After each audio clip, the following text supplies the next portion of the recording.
여호수아 6장입니다.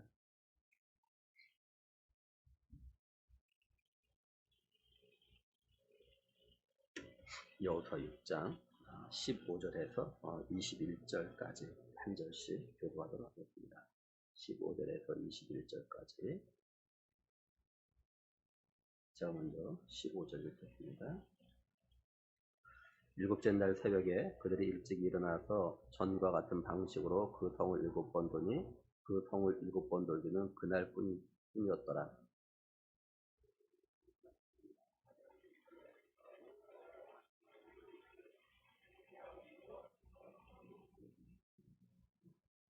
이 성과 그 가운데 있는 모든 것은 여호와께 온전히 바치되 기생 라합과 그 집에 동거하는 자는 모두 살려주라.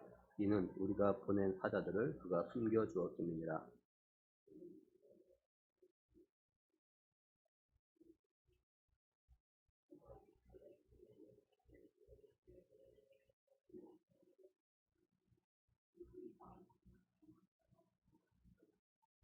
은금과 동철 기구들은 다 여호와께 구별될 것이니 그것을 여호와의 곳간에 드릴지니라 하니라.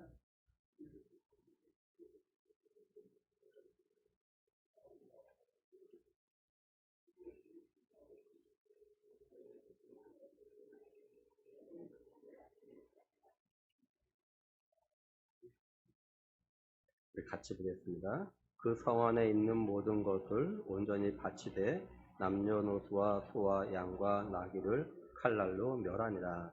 아멘. 네.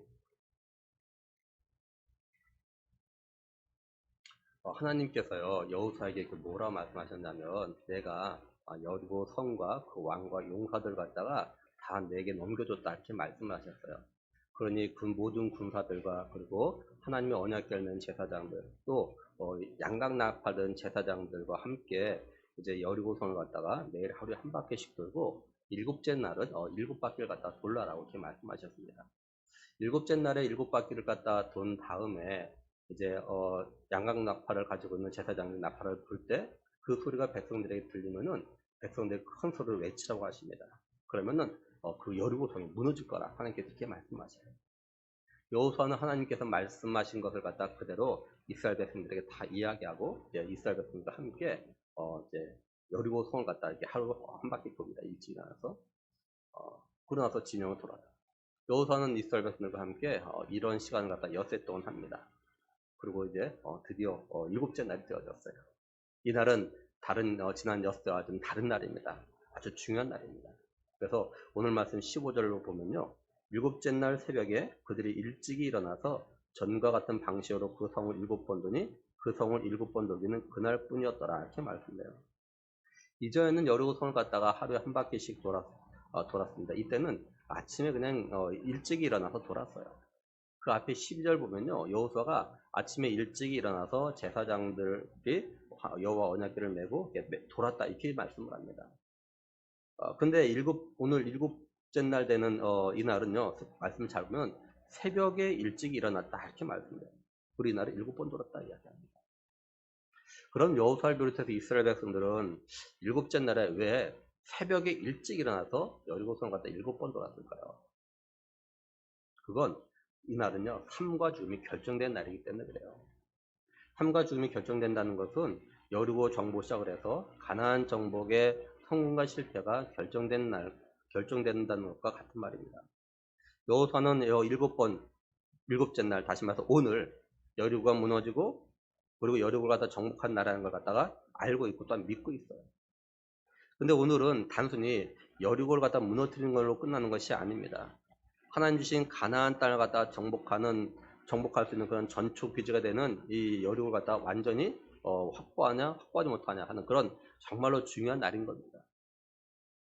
여리고성이 무너지고 여리고를 갖다 장악한다는 것은 여리고 사람들 모두 다가 죽는다는 그런 의미예요. 아주 치열한 전쟁을 갖다 해야 된다는 겁니다. 근데 치열한 전쟁을 하는 가운데서도요, 약속대로 기생 라합의 가족은 무슨 일이 있어도 또한 살려야 되는 그런 날인 겁니다. 그러니까 여호수아에게 있어서 오늘 7째 날은요, 삶과 죽음이 결정되는 아주 중요한 날인 겁니다. 그래서 다른 날과 달리 새벽에 일찍 일어났던 거예요. 우리가 이걸 갖다 우리 영적인 삶, 믿음의 삶에도 좀 적용해 봤으면 해요. 마가복음을 보면요, 예수님이 어떠한 삶을 살았는지에 대해서 이야기해 주는 것이 있습니다. 마가복음 1장 35절에 보면 새벽 아직도 밝기 전에 예수께서 일어나 나가 한적한 곳으로 가서 거기서 기도하시더니 이렇게 말씀을 해요. 그러면 예수님께서 왜 이렇게 이른 새벽에 일찍 일어나셔가지고 한적한 곳에 가서 기도하셨을까라는 거예요. 예수님을 따르던 시몬과 또 함께 했던 자들이 예수님께 따라와서 뭐라고 하냐면 사람들이 예수님과 다 찾는다라고 이야기합니다. 이 말들은 예수님께서 뭐라고 하냐면요, 가까운 마을에 가서 전도하자 이렇게 말씀하셔요. 예수님은 전도하기 위해서 오셨다라고 말씀하십니다.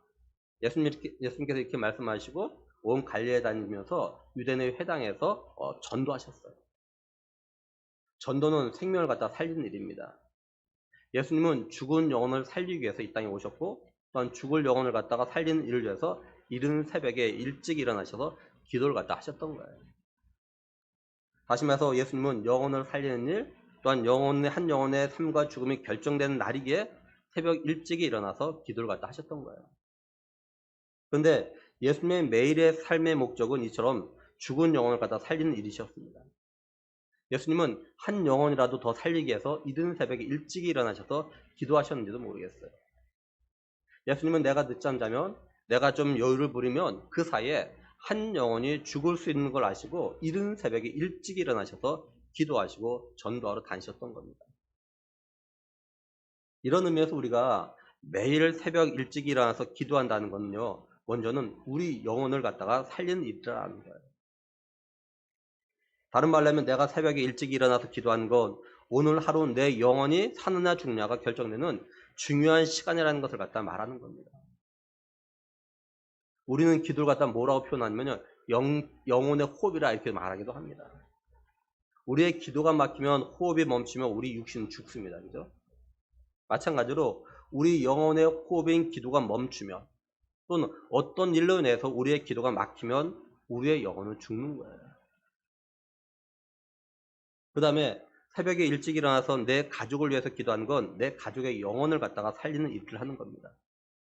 우리는 내가 기도를 멈추면 나만 죽는 것이 아니라 내 가족의 영혼도 죽을 수 있다는 것 같다 늘 생각하면서 살아가야 돼요.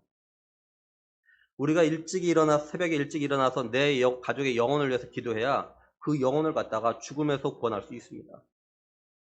우리는 내 가족을 전도하기 위해서, 내 가족의 영혼을 살리기 위해서 새벽 일찍 일어나서 기도를 갖다 해야 된다는 거예요. 내가 기도하지 않으면 내 가족의 영혼이 죽을 수 있다는 것을 갖다 마음에 새기고 기도해야 돼요. 그래서 어쩌면 사무엘은요, 이스라엘 백성들에게 이야기했어요. 나는 기도하는 것을 멈춘 죄를 갖다 짓지 않겠다. 내가 기도하는 것 갖다 멈추면 나는 물론이고 내 가족은 물론이고 내 백성들도 죽을 수 있다는 생각을 가졌기 때문에 아마 기도하는 걸 멈춘 건 죄라고 생각했던 것 같아요. 내 기도가 멈추면 내 가족이 또는 내 백성들이 그 영혼이 죽을 수 있는데, 그러니까 이거 멈추면 죄라는 거죠. 죽는 거 뻔히 안 돼. 내가 멈추면 안 된다는 거죠. 그런 의미에서 새벽에 좀 기도의 자리에 나와서 함께 좀 기도했으면 정말 좋겠어요. 내 영혼도 살리고 내 가족도 살리기 위해서 최소한 한 가정의 대표로 한 명이라도 나와서 좀 새벽에 같이 좀 기도하자는 겁니다. 대표로 한 명이라도 나와서. 이제 여리고성을 갖다 7번 돌고 제사장들이 나팔을 붑니다. 그자 여호수아가 백성들에게 말하기 시작해요. 여호수아 먼저 뭐라고 하냐면 외치라고 말합니다. 그 후로 하나님께서 너에게 이 성 갖다 주셨다라고 이야기합니다. 여호수아가 백성들에게 이 말하는 건 하나님께서 여호수아에게 이렇게 말하라고 하셨기 때문에 그래요. 그러니까 여호수아는 하나님의 말씀에 지금 순종을 갖다 하고 있는 겁니다. 여기 16절에요. 여호와께서 너에게 이 성을 주셨다. 여기서 이 주셨다라는 단어가 완료형으로 되어 있어요. 완료형. 그러니까 하나님께서 여리고성을 갖다 약속대로 이미 이스라엘 백성들에게 주셨다라는 겁니다. 쉽게 말해서 하나님께서 이스라엘 백성들에게 이 성은 이미 너희 거야 이렇게 말씀하셨다라는 거예요. 근데 사실 아직은요, 이 여리고는 무너지지 않았어요. 아직 이스라엘 백성들이 여리고 갖다 점령하지 않았습니다. 근데 여호수아는 하나님께서 이미 이스라엘 백성들에게 주셨다 이렇게 선언하는 겁니다. 여호수아가 이렇게 아직 이루어지지 않은 것 같다가 이미 이루어진 것처럼 선언한 이유가 뭐겠습니까? 하나님께서는 말씀하신 것, 약속하신 것을 갖다가 반드시 지키시는 분이라는 걸 갖다 믿고 있기 때문에 그런 거죠. 우린 여기서 믿음이 뭔지 다시 말해서 우리가 하나님의 약속의 말씀을 갖다 믿는다는 게 뭔지를 갖다가 알 수가 있어요.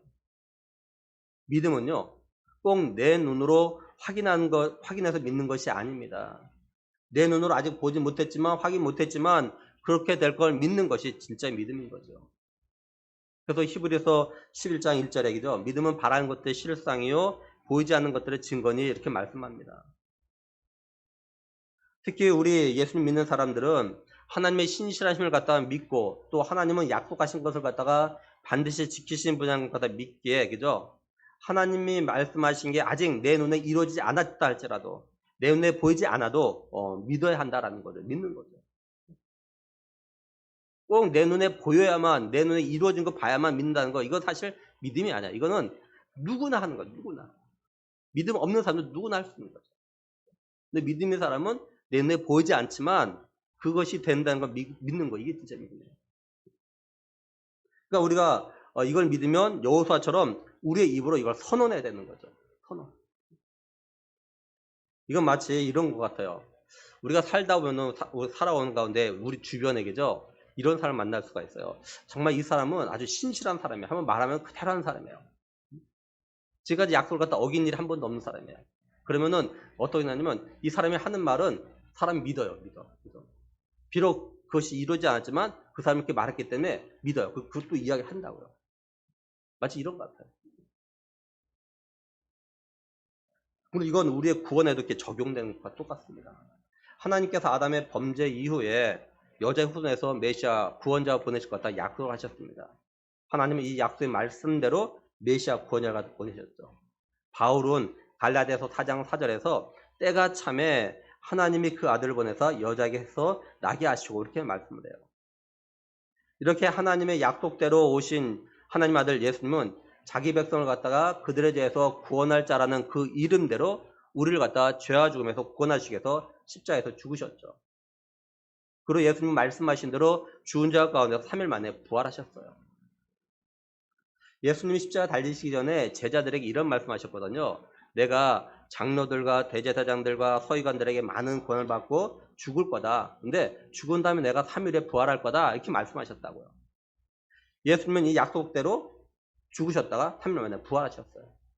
그래서 바울은 이 예수님에 대해서 뭐라고 이야기했냐면 고린도전서 15장 3절 4절에서 성경대로 그리스도께서 우리 죄를 위하여 죽으시고 장사 지난 바 되셨다가 성경대로 사흘 만에 다시 살아나사 이렇게 말씀했어요.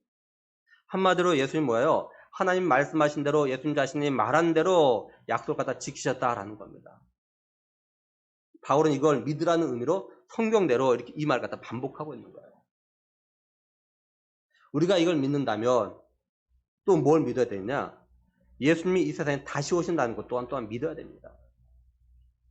우리가 하나님이 하신 말씀들, 약속들과 믿는다면 또 예수님이 죽으시고 부활하신 걸 믿는다면 하나님 나라로 가셨 예수님도 믿어야 될 것이고 그 예수님이 다시 이 땅에 오신다는 것도 이것도 믿어야 된다는 거죠. 이건 아직 우리 눈에 이루어지는 게 아닙니다. 그죠? 아직 예수님이 오시지 않았어요. 근데 예수님이 약속대로 말씀대로 행하시는 것 같다 믿는다면 예수님이 우리를 위해서 거처를 갖다 예비하면 다시 오신다는 이것도 우리가 믿어야 된다는 거죠. 또한 예수님이 말씀하신 천국과 지옥이 있다는 것도 믿어야 돼요. 그리고 사도 요한이 반모섬에서 이렇게 환상을 보지 않습니까? 그래서 쓰는 것이 요한계시록이잖아요. 요한계시록 22장 마지막에 보면요. 예수님께 뭐라 하냐면 내가 속효이라 이 말을 3번이나 반복하십니다. 속효. 그러니까 예수님 오신다는 거예요. 오늘 우리가 이런 하나님의 약속의 말씀을 믿는다면 우리도 여호수아처럼 사람들에게 이걸 다 선언해야 돼요. 선포해야 돼요. 하나님이 하신 말씀, 예수님이 하신 말씀 이렇게 선포해야 돼요. 오늘 우리가 선언해야 되는 것 중에는요. 이미 과거에 이루어진 일들, 예를 들면 예수님이 우리의 구원자로 오신 것, 예수님이 우리의 죄를 위해서 십자가에 못 박혀 죽으신 것, 그 예수님이 3일 만에 다시 부활하신 것. 그리고 아직 이루어지진 않았지만 과거에 이루어진 일을 통해서 이루어질 걸 믿고 예수님이 다시 오신다는 거, 이걸 갖다가 세상 사람들 우리가 선포해야 됩니다. 예수님이 오시면 예수님을 믿었던 사람들은 예수님과 함께 모두 다 부활해서 예수님과 함께 천국에서 영원히 살 것이고, 예수를 믿지 않은 사람은 부활하지만 그 위에는 지옥에서 영원토록 고통하며 삶을 살게 될 거다. 이걸 갖다가 사람들 이야기해야 된다는 거죠.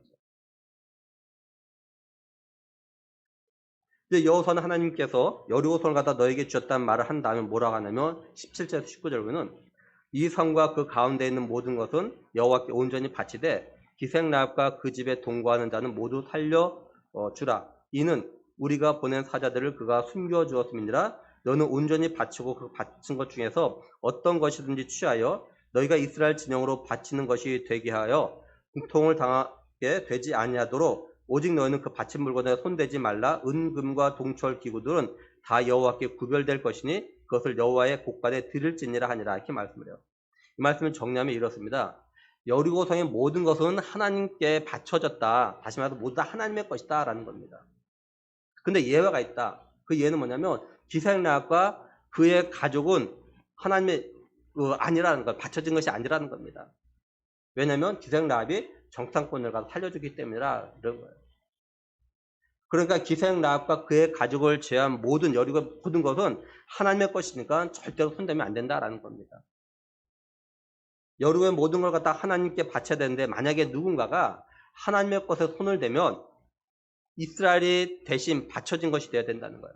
쉽게 말해서 이스라엘 백성들이 여리고의 모든 것 다 죽여야 되는 죽여야 되는 상황입니다. 근데 죽이지 않고 뭐 남겨두거나 또는 자기가 뭘 취하면은 대신에 이스라엘 백성들이 죽어야 한다라는 거예요. 그러니까 절대로 하나님의 것에 손을 대면 안 된다. 하나님의 곳간에 넣어라. 지금 이렇게 이야기하고 있는 겁니다. 그 말씀을 잘 보면 여호수아는요, 여리고의 모든 게 하나님의 것임을 강조하기 위해서요, 바치다라는 단어를 갖다 계속 반복합니다. 바치다. 이 바치다라고 했을 때 히브리어는 어떤 뜻이냐면요, 완전히 파괴하다, 사지를 절단하다, 이런 뜻을 갖다 가진 단어에서 지금 나온 겁니다, 이게. 그래서 봉헌된 것, 바쳐진 것, 헌신, 이런 뜻을 갖다 가지고 있다고 이게. 그러니까 바치다라는 말은요, 죽음이라는 의미가 지금 담겨져 있는 겁니다, 죽음. 그래서 17절 말씀 잘 보면은 죽음을 의미하는 바치다라는 단어 다음에 뭐가 나오냐면 뒤에 반대 뜻인 살려주다 주란 이 단어가 좀 나오고 있는 거예요. 그리고 주목할 단어는 모두입니다. 모두. 17절 말씀을 다시 잘 보면은 이 성과 그 가운데 있는 모든 것은 여호와께 온전히 바치되 기생라합과 그 집에 동거하는 자는 모두 살려주라 이렇게 말씀돼요. 그러니까 여리고의 모든 것은 다 죽여서 하나님께 바쳐야 되고 기생라합에 속한 사람은 모두 살려주라라는 겁니다. 또 하나 주목할 단어는 하나님께 바친데 어떻게 바치냐? 온전히 바치라 이렇게 말씀합니다. 온전히 바치라. 그러니까 여리고성이 함락되는 오늘은 이렇게 삶과 죽음이 결정되는 그런 날인 겁니다. 여리고에는 모든 건 죽음을 만지하는 날이지만 그 중에서 기생라합과 그의 가족들은 모두 다른 말로 하면 새 생명을 갖다 얻는 그런 날인 거예요. 이제 이스라엘 백성들이 여호수아의 말대로 제사장들이 나팔 불자 백성들이 큰 소리 지릅니다. 그저 정말로 여리고성이 무너지기 시작하는 겁니다. 그래서 이스라엘 백성들이 여리고성을 갖다가 점령하고 그 성 안에 있는 모든 것을 갖다가 칼로 다 죽여서 하나님께 온전히 바쳐요. 한마디로 여리고성에 있는 모든 사람들 모두 갖추군요. 모두 다 죽었다라는 겁니다. 이처럼 여리고의 모든 사람들이 죽을 때 여호수아가 이제 이전에 여리고 갖다 정탐했던 두 사람에게 뭐라고 이야기하냐면 22절 23절 보면요. 여호수아가 그 땅을 정탐한 두 사람에게 이르되 그 기생의 집에 들어가서 너희가 그 여인에게 맹세한 대로 그와 그에게 속한 모든 것을 이끌어내라 하며 정탐한 젊은이가 들어가서 라합과 그의 부모와 그의 형제와 그에게 속한 모든 것을 이끌어내고 또 그의 친족도 다 이끌어내어 그들을 이스라엘 진영 밖에 두고 이렇게 말씀을 해요. 두 정탐꾼들은 라합에 속한 모든 사람들을 지금 멸망하고 있는 여리고성에서 끌어냅니다. 다시 말해서 기생 라합에 속한 모든 사람은 죽지 않고 살게 된다라는 거예요. 근데 우리가 좀 기억할 것이 있어요. 그리고 우리 마음에 다시 한번 새겨야 될 것이 있습니다. 그게 뭐냐면 어떻게 여리고에 있는 모든 사람은 다 죽음을 갖다 맞이하게 되어졌는데 기생라합과 기생라합에 속한 모든 사람은 모두 다 삶과 생명을 갖다 얻게 되었을까라는 거예요. 우리는 좀 두 가지 이유를 갖다 좀 찾아볼 수 있습니다. 첫째 뭐냐면요. 하나님의 섭리라는 거예요. 하나님의 섭리. 두 개의 하나님의 섭리가 나타나는데 하나는 뭐냐면 여호수아가 이제 여리고에 보낸 정탐꾼들이 여리고에 많고 많은 사람들 가운데서 기생라합에 집으로 이렇게 들어갔다라는 거예요. 이건 하나님께서 기생라합을 갖다가 택하셨기 때문에 구원하시로 작정하셨기 때문에 하나님은요 이 정탐꾼들 갖다 기생라합의 집으로 들어갈 수 있도록 이제 간섭하셨던 겁니다. 이게 바로 하나님의 섭리라는 거예요. 또 하나의 섭리는 기생라합이요 여리고의 모든 사람들이 하나님이 하신 일 갖다 들었는데 기생라합만이 그걸 통해서 하나님에 대한 믿음이 생겼다라는 거예요. 하나님께서 기생라합으로 하여금 하나님이 하신 일을 갖다 들었을 때 이걸 믿을 수 있는 은혜를 갖다 주셨다라는 겁니다. 이것이 하나님의 섭리예요. 기생라합이 두 정탐꾼들이 뭐라고 이야기했었냐면 여호수아 2장 9절에서 11절 보면요. 말하되 여호와께서 이 땅을 너에게 주신 줄 내가 아노라. 우리가 너희를 심히 두려워하고 이 땅 주민들이 다 너희 앞에서 간담이 녹나니 이는 너희가 애굽에서 나올 때 여호와께서 너희 앞에서 홍해 물을 마르게 하신 일과 너희가 요단 저쪽에 있는 아모리 사람의 두 왕 시온과 옥에게 행한 일 곧 그들을 전멸시킨 일을 우리가 들었음이니라. 우리가 듣자 곧 마음이 녹았고 너희로 말미암아 사람이 정신이 잃었나니 너희의 하나님 여호와는 위로는 하늘에서도 아래로는 땅에서도 하나님이시니라. 이렇게 말했어요. 하나님의 섭리가 뭐냐면요. 쉽게 말해서 그런 겁니다. 우리가 나의 지나온 어떤 시간들 되돌아볼 때 어떤 삶들이라든지 사건을 되돌아서 아 하나님께서 이렇게 하셨구나. 이런 하나님의 뜻이 있었구나. 이렇게 인도하셨구나. 이걸 갖다 생각하는 것이 하나님의 섭리예요. 하나님의 섭리는 우리가 삶을 살아갈 땐 잘 몰라요. 이걸 알 수 있는 것이 아니에요. 근데 우리가 삶을 살아가다 어느 날 문득 내 삶을 내가 돌아온 길을 갖다 되돌아보는 겁니다. 그래서 내가 내 삶에 있었던 지난 일을 갖다 점검해서 아 하나님께서 내 삶을 이렇게 인도하셨구나. 이래서 이렇게 하나님 하셨구나. 이게 바로 하나님의 섭리예요.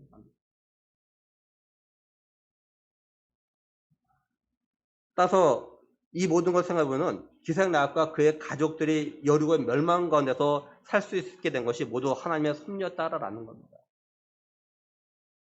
사실 하나님의 섭리가 기생라합에게만 있었던 건 아닙니다. 두 정탐꾼들에게도 있었어요. 어떤 거냐면 두 정탐꾼들이 기생라합의 집에 들어갔어요. 근데 이걸 갖다가 어떻게 하는지 여리고 왕이 알았습니다. 그래서 군사들 갖다가 기생라합의 집에 보내가지고 두 정탐꾼들과 찾아내려게 했어요. 만약에 두 정탐꾼이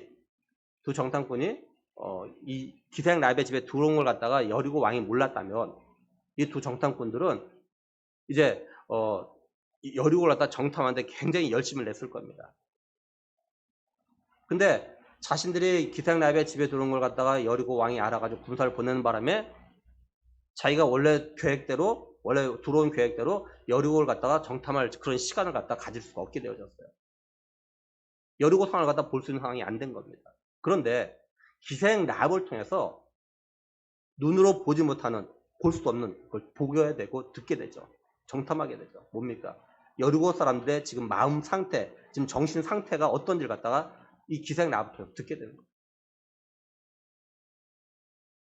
그러니까 하나님께서 이 여리고 왕으로 하여금 두 정탐꾼이 기생라합의 집에 들어온 것 같다 알게 하시는 바람에 오히려 두 정탐꾼은 정말로 자신들이 정탐해가지고 볼 수 없는 것, 정말 들어야 될 것, 정말 알아야 될 상황을 갖다가 이 기생라합을 통해서 보고 듣고 알게 되어지는 거죠. 하나님께서 정말 약속대로 말씀대로 이 여리고를 갖다가 자신들이 주셨다는 것 갖다가 확인할 수 있는 그걸 갖다가 그런 기회가 되는 거예요. 이것이 하나님의 섭리라는 거죠. 두 정탐꾼은 여리고 왕이 보낸 이 여리고 군사들이 기생라합의 자기를 갖다 잡으러 왔을 때죠. 어떤 생각을 했겠습니까? 야, 이거 큰일 났다.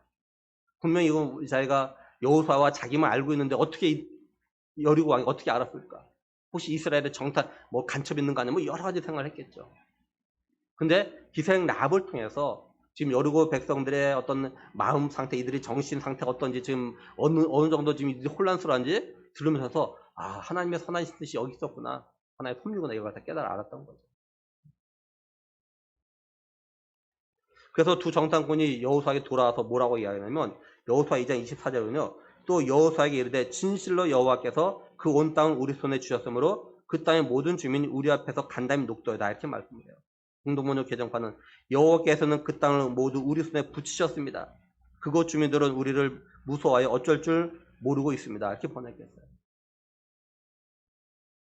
그래서 기생 라합이 두 정탐꾼들에게 자신과 자신의 가족들 갖다 살려줄 걸 요구했고 그 요구대로 여류의 모든 사람들이 죽는 가운데서 그 가족들은 살 수 있게 된 거죠. 이 모든 과정이 결국 하나님의 섭리였다라는 것을 갖다 알게 되는 거예요. 우리도 잘 생각해보면 그리고 우리의 삶에 대해서 우리가 믿음의 관점으로 우리의 삶을 잘 돌아보면요. 하나님의 섭리가 오늘 우리에게도 이렇게 동일하게 지금 나타나고 있어요. 우리들이 앞만 보고 계속 앞만 보고 가는 것이 아니라 때로는 잠깐 멈춰서 가지고 나의 지나온 날들, 지나온 시간들 이것들 좀 되돌아올 필요가 있어요. 사실 이런 내가 되돌아온 시간을 갖다 자주 점검하면 점검할수록 하나님의 섭리를 갖다 더 깊이 경험하게 되고 더 감사하는 그런 삶을 갖다 우리가 살아갈 수가 있습니다. 예를 들면, 그죠? 우리가 우리 자신이나 우리 가족의 또 우리 자녀들의 삶 가운데 때로는 어려운 일, 또는 장애물 막 이런 일이 생기고 또 내가 원하고 바라는 대로 안 되는 그런 아픔을 갖다 겪는 그런 일이 있을 수가 있습니다. 그때 많이 힘들었어요. 근데 그런 시간이 좀 지난 다음에 지난 날 갖다 되돌아볼 때 하나님께서 나에게 또는 우리 가정에 우리 자녀에게 그런 아픔의 시간 원하는 대로 되지 않게 하셨던 그 이유가 때로는 깨달아 알게 될 때가 있어요. 아, 하나님께서 이렇게 하셨구나. 이것 때문에 이렇게 하셨구나. 이것 때문에 못하게 하셨구나. 이것 때문에 막으셨구나. 이것 때문에 이런 아픔을 주셨구나. 이것 때문에 이런 고통을 겪게 하셨구나. 이것다가 깨달아 알 때가 있어요. 이럴 때 이것이 하나님의 섭리였구나. 이렇게 고백하는 겁니다. 이런 삶은 어떤 특별한 날만이 아니라 사실은 우리가 한 주간의 삶도 되돌아보면 그럴 때 있어요. 그러니까 자주 내가 앞만 보고 달려나가는 것이 아니라 좀 지나온 시간을 갖다 되돌아볼 필요가 분명히 있어요. 지나온 시간. 내 자신과 우리 가정을 지나온 시간을 되돌아볼 필요가 있어요. 그래서 그걸 갖다 믿음의 관점에 보는 거야. 하나님 뜻이 여기 있었구나. 하나님의 은혜가 여기 있었구나. 하나님 이런 섭리가 있었구나. 우리가 갖다 깨닫게 되고 감사하게 되는 거예요. 둘째는 기생 라합은 자신이 들은 하나님이 하신 일을 통해서 하나님이 하실 일에 대한 믿음으로 반응을 했다는 거예요. 하나님이 행하신 일들에 대해서 기생 라합만 들은 것이 아니에요. 그죠? 기생 라합이 말한 것처럼 여리고에 있는 모든 사람이 다 들었단 말이에요. 여리고의 모든 사람들은 하나님이 행하신 일을 갖다가 진실한 걸 알고 확인했기 때문에 이들이 마음이 녹았고 정신을 갖다 잃었던 겁니다. 만약에 이게 거짓말이었다면 이들이 정신 잃고 마음이 녹을 이유가 없는 거예요. 근데 이스라엘 여리고 모든 사람들은 이스라엘 백성들이 애굽에 나와서부터 지금까지 있었던 모든 과정에서 이미 다 듣고 알았기 때문에 이것이 정말이라는 걸 알았기 때문에 이들의 마음이 녹았고 정신을 갖다 잃었던 겁니다. 그런데 그 많은 여리고 사람들 가운데서 오직 기생 라합만이 하나님이 하실 일을 갖다 믿었다라는 거예요. 기생 라합만이 여리고가 무너지고 멸망할 것 같다 믿었다라는 겁니다. 그래서 기생 라합은 자신의 목숨을 걸고 자기의 가족들 고두의 목숨을 걸고 두 정탐꾼을 갖다 숨겨줬던 거죠. 기생 라합이 이런 행동에 대해서 히브리서 11장 31절에 보면 믿음으로 기생 라합은 정탐꾼을 평안히 영접하였으므로 순종하지 아니한 자와 함께 멸망하지 아니하였도다. 야고보서 2장 25절에 또 이와 같이 기생 라합이 사자들을 접대하여 다른 길로 나가게 할 때 행함으로 의롭다함을 받은 것이 아니냐 이렇게 말씀하죠. 그러니까 기생 라합은 자신의 믿음을 갖다가 행동을 옮겼다라는 거예요. 믿음을 행동을 옮겼다. 기생 라합은 자신이 들었던 하나님이 행하신 일들을 갖다 믿고 믿음으로 반응한 결과 자기 자신은 물론이고 자기의 가족 모두가 여리고의 멸망으로부터 구원을 받게 만들었던 거죠. 한 사람의 믿음으로 가족 모두가 구원을 받게 된 거예요. 사도행전 16장 31절에 주 예수를 믿으라 그리하면 너와 나 집이 구원을 받으리라 이렇게 말씀하고 있죠. 이 말씀대로 기생 한 사람이 하나님 믿음으로 그의 가족 모두가 죽음에서 생명으로 구원을 갖다 받게 된 겁니다. 이건 오늘 우리에게도 그대로 적용되는 그런 말씀의 상황입니다. 우리가 길거리든지 또는 뭐 가족이나 친구나 친척이든지 전도하고 보면 크게 두 부류의 사람으로 나누어집니다. 한 부류는 뭐냐면 여리고의 모든 사람들 같은 그런 사람들입니다. 이들은 우리가 전하는 복음을 듣고 들은 척도 안 하거나 그냥 아는 걸로 듣는 걸로 끝내요. 또한 지옥에 가기는 싫은데 천국과 지옥이 있다는 건 믿지 않아요. 또 예수님이 모든 사람들의 죄를 위해서 십자가에 밖에 피 흘려 죽으셨다는 건 막 이런 사람들이 많이 들어서 상식적으로는 좀 알고 있어요. 많은 사람들이. 또 기독교에서는 예수님이 내 죄를 위해서 십자가에 밖에 피 흘려 죽으셨다는 걸 믿으면 용서받고 천국에 간다고 말한다는 것 같다 들어서 알고는 있지만 이들은요 이거 갖다 믿질 않아요. 그래서 예수님 갖다 믿을 생각도 안 하고 교회 나올 생각도 안 한다는 거죠. 또 한 부류는 기생 라합과 그의 가족과 같은 사람들입니다. 복음을 들은 수많은 사람들 가운데 정말로요 가뭄에 콩나듯이 예수님 믿고자 하는 사람들이 있어요. 그리고 그 사람들 말 듣고 같이 교회에 나오는 그런 가족들도 있습니다.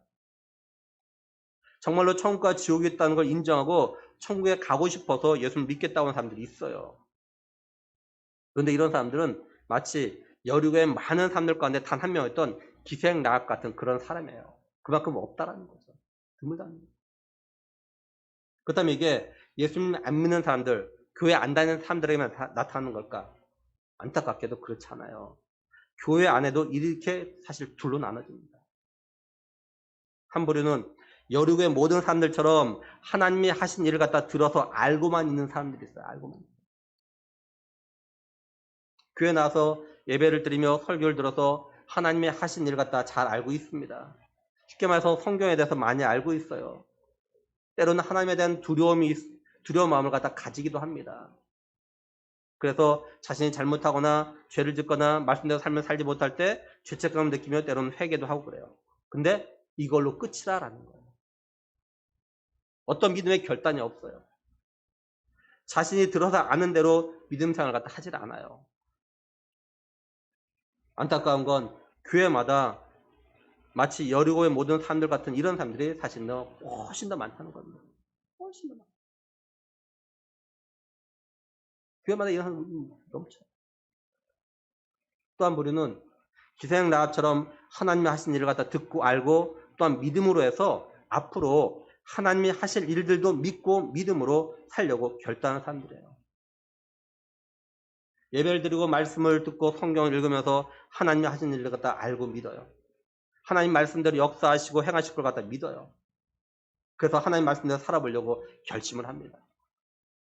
비록 작심삼일로 끝난다 할지라도 말씀대로 살아보려고 말씀대로 순종해 보려고 시도하고 노력들 합니다. 그리고 하나님이 지금까지 하신 말씀을 갖다가 그대로 행하셨다는 걸 믿기 때문에 하나님 앞으로 하실 일에 대해서 믿어요. 하나님께서 약속대로 예수님을 이 세상에 다시 보내신다는 것도 믿어요. 부활이 있다는 것도 믿어요. 천국과 지옥이 있다는 것도 믿어요. 그래서 훗날 예수님 다시 오시면 모두 부활해서 정말로 예수님을 갖다 믿는 자들에게는 천국에서 예수님과 함께 왕노타는 걸 갖다가 믿고 정말 천국에 소망을 두고 살아가려고 무던히 노력들 하죠.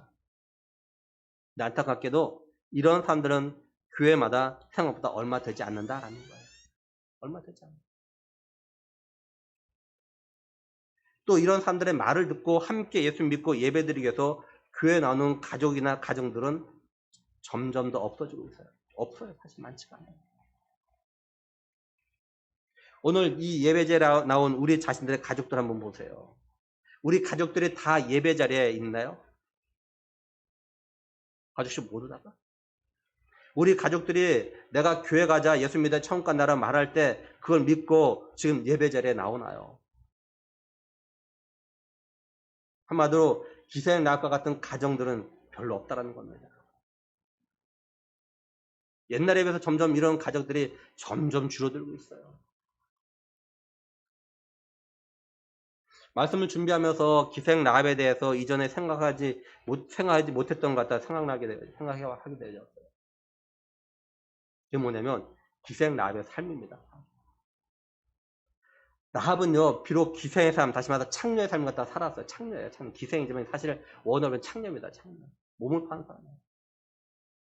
근데 그의 가족이나 친척들에게 나름대로 인정받는 삶을 갖다 살았던 것 같아요. 만약에 라합이 창렬하고 그죠? 평상시에 생활을 갖다 무절제하게 살거나 본이 되지 않는 삶을 살았다면 라합이 라합의 가족들 친척들이 라합을 갖다 무시했을 겁니다. 라합의 말을 갖다 믿지 않았을 거예요. 라합이 여리고가 무너지게 될 거라고 말했을 때 어느 누구도 믿지 않았을 겁니다. 우리 집에 와야 산다라고 말했을 때 라합의 집으로 오지 않았을 거예요. 이렇게 초롱성이 여리고가 무너진다고 말도 안 돼 하면서 절대로 라합의 집에 들어오지 않았을 겁니다. 라합과 친척들이 라합의 말을 갖다 믿고 라합의 집으로 모두 들어온 걸 보면 라합이 비록 창녀의 삶을 살았지만 그 삶이 가족이나 친척들에게 그대로 나름대로 본이 된 삶을 살았다라는 것을 갖다 생각해 볼 수 있다라는 거죠. 그래서 라합의 가족들, 친척들은 라합이 여리고가 무너지게 된다는 이 말을 갖다 농담으로 받지 않냐고 그 집에 들어와서 모두 다 구원을 갖다 받게 되었다라는 겁니다. 우리가 잘 아는 대로 소돔과 고모라를 갖다 하나님께 멸망시키려고 하실 때 하나님께 두 천사를 갖다 롯의 집에 보내시죠. 두 천사가 롯에게 이야기합니다. 너희 집안 식구 외에 또 다른 친척들 누가 있느냐. 하나님께서 이 소돔과 고모라를 멸망시킬 건데. 그래서 롯이 어떻게 합니까? 나가서 자신의 사이가 될 자기 딸과 결혼할 두 사이가 될 사람들에 가서 이야기하죠. 이 소돔과 고모라 멸망될 거다. 근데 그 사이 될 사람이 어떻게 합니까? 농담으로 여겼어요. 다시 말해서 장인이 하는 말을 비웃었습니다. 무슨 소돔과 고모라 왜 멸망당해? 그런 하나님이 어디 있어? 이렇게 안 믿었다는 거야. 비웃었다는 거예요. 이게 뭘 말할까요? 롯은 하나님을 믿었지만 의로운 사람이었지만 자신이 사이될 사람들에게 믿음의 사람의 모습을 갖다가 보이지 못한 것이 아닐까라는 생각을 하게 된 거예요. 뿐만 아니라 가정에서도 아내와 딸들에게 믿음의 사람의 모습을 갖다 제대로 보여주지 못한 것 같아요. 왜냐하면 두 딸이 소돔과 고모라가 멸망당한 다음에 자기 아버지에게 술을 마시게 해가지고 자기 아버지가 잠자리를 하잖아요. 동침하잖아요. 왜 그러냐? 딸들이 가정에서 믿음의 아버지를 통해서 하나님을 섬기는 사람의 그 믿음을 갖다 본받은 것이 아니라 영향받은 것이 아니라 이 소돔과 고모라의 문화의 영향을 갖다 받았기 때문에 한마디로 하나님 믿는 가정의 자녀들이 믿음의 부모의 영향을 갖다 받은 것이 아니라 세상 문화의 영향을 갖다 받았기 때문에 그래요. 결국 롯 자신은 하나님을 갖다 잘 믿었을지 모르지만 자녀나 사이될 사람에게는 믿음의 본이 되지 못했기 때문에 농담으로 여기는. 그래서 결국 사이될 사람이 죽고 마는. 그 두 딸도 불행한 행동을 갖다 하게 만드는 그런 결과가 생긴 거죠. 그렇다면 우리 한번 생각해 봐요. 나는 믿음의 삶을 갖다 제대로 살고 있는가? 나는 가정에서 가족들에게 또는 친척들 사이에서 어떤 사람으로 인식되고 있는가? 그리고 일터에서 또는 친구들 사이에서 예수님 믿는 사람다운 본이 되는 삶을 갖다 나는 살고 있는가? 내가 하는 말에 대해서 내 주변 사람들이 얼마나 인정해주고 믿고 있는가? 나는 말과 행동이 일치한 삶을 살려고 얼마나 노력하고 있는가? 우리가 내 가족과 친척들, 친구들, 이웃들 갖다 전도하고 구원을 받게 하려면 내가 예수님 믿는 사람다운 삶의 본이 되는 삶을 갖다 사는 것이 우선이라는 거예요. 우리가 주 예수를 믿으라 그리하면 너와 내 집 구원을 받을 거라고 복음을 전할 때 이걸 듣는 사람들이 믿을 수 있는 삶을 갖다 우리가 살아야 한다라는 겁니다. 이 농담이 아니구나. 이게 받아들여야 된다는 거죠. 저 사람이 한 말은 진실이구나. 이렇게 받아들일 수 있는 삶을 살아야 된다는 거죠. 언제요? 평상시에. 전도할 때만이 아니라 평상시에 그런 삶을 살아야 된다는 거죠. 우리 다시 한번 생각해봐요. 나는 여리고의 모든 사람들과 같은 그런 부류의 사람인가? 아니면 기생 라합 같은 그런 부류의 사람인가? 새생명 초청주일이 끝나지 않았습니다. 우리의 매 주일이 새생명 초청주일이 되어야 돼요. 그 말씀드린 대로 앞에 현성을 일부 떼지 않았습니다. 우리의 전도 대상자들이 진실로 예수님 갖다 믿게 된 날이 새 생명이 태어난 날입니다. 그저 한 번 나왔다고 새 생명이 태어나는 건 절대 아니에요. 그러니 우리는 우리 전도 대상자들이 계속 예배자에 나올 수 있도록 강권하고 때로는 손을 잡고 예배자에 나와야 돼요. 어떻게 하든지 간에 예수를 갖다 믿을 수 있도록 해야 되는 겁니다. 이제 오늘 말씀을 한마디로 정리하면 하나님께서 약속하시고 말씀하신 대로 철옹성 같은 여리고가 무너졌어요. 그리고 여리고의 모든 사람 다 죽었습니다. 반면에 기생나학과 그의 가족들은 모두 구원받았어요. 이처럼 하나님은 말씀하시고 약속하시고 계획하시는 걸 갖다가 반드시 이루시는 그런 신실한 분이시라라는 겁니다. 바라기는 라합 한 사람이 하나님이 하실 일을 갖다 믿고 믿음으로 반응함으로 인해서 그 모든 가족들이 여리고의 멸망 가운데서 구원을 갖다 받은 것처럼 오늘 우리들도 하나님에 대한 믿음을 가지고 삶 가운데서 믿음으로 순종함으로 인해서 우리의 가족들, 친척들이 모두 예수를 믿어서 구원받는 놀라운 은혜가 넘칠 수 있기를 우리의 구원자 되신 예수 그리스도의 이름으로 간절히 축원합니다. 함께 기도하겠습니다. 하나님 아버지, 참 감사한 것은 우리로 하여금 말씀을 들을 때 그 말씀을 믿고 예수를 갖다 나의 구원자로 영접할 수 있는 그런 은혜 주심에 대해서 먼저 감사함을 드립니다. 하나님께서 우리를 택하시고 구원하실 그런 섭리, 그런 계획 가운데서 우리에게 이런 은혜 주셨음을 기억하면서 감사한 우리가 되게 하시고 우리가 받은 이 구원의 은혜 또 하나님은 지금도 우리를 사랑하셔서 모든 사람이 정말 모두 다 예수 믿고 구원받기 원하시는 그 사실을 갖다가 우리가 전하기를 원하시는 그 마음을 알고 하나님 우리가 전할 수 있는 우리가 되게 하여 주시옵소서. 하나님 정말 바라는 것은 우리가 예수 믿는 사람다운 그런 삶이 우리가 꼭 있길 원합니다. 우리가 하는 말을 사람들이 농담으로 듣는 것이 아니라 정말 저 사람이 한 말은 진실이야. 가볍게 들으면 안 돼. 이렇게 받아들일 수 있는 하나님 그런 삶을 살아서 우리가 정말 주 예수를 믿으라 그래야만 너와 내 집이 구원을 받을 거라고 말씀을 전할 때 많은 사람들이 우리 말을 듣고 그 말씀을 생각해 볼 수 있게 하시고 그래서 그들이 정말 하나님 앞으로 돌아오는 그런 놀라운 구원의 역사가 일어나는 은혜가 우리 가운데 있게 하여 주시옵소서. 하나님 무엇보다도 우리 성도들 모든 가족 식구들이 한 사람도 빠짐없이 다 모두 예수를 믿고 구원받는 그런 놀라운 은혜가 우리 성도들 가정가정에 임하기를 간절히 소원하며 우리 주 예수 그리스도의 이름으로 기도드리옵나이다. 아멘. 찬송가 490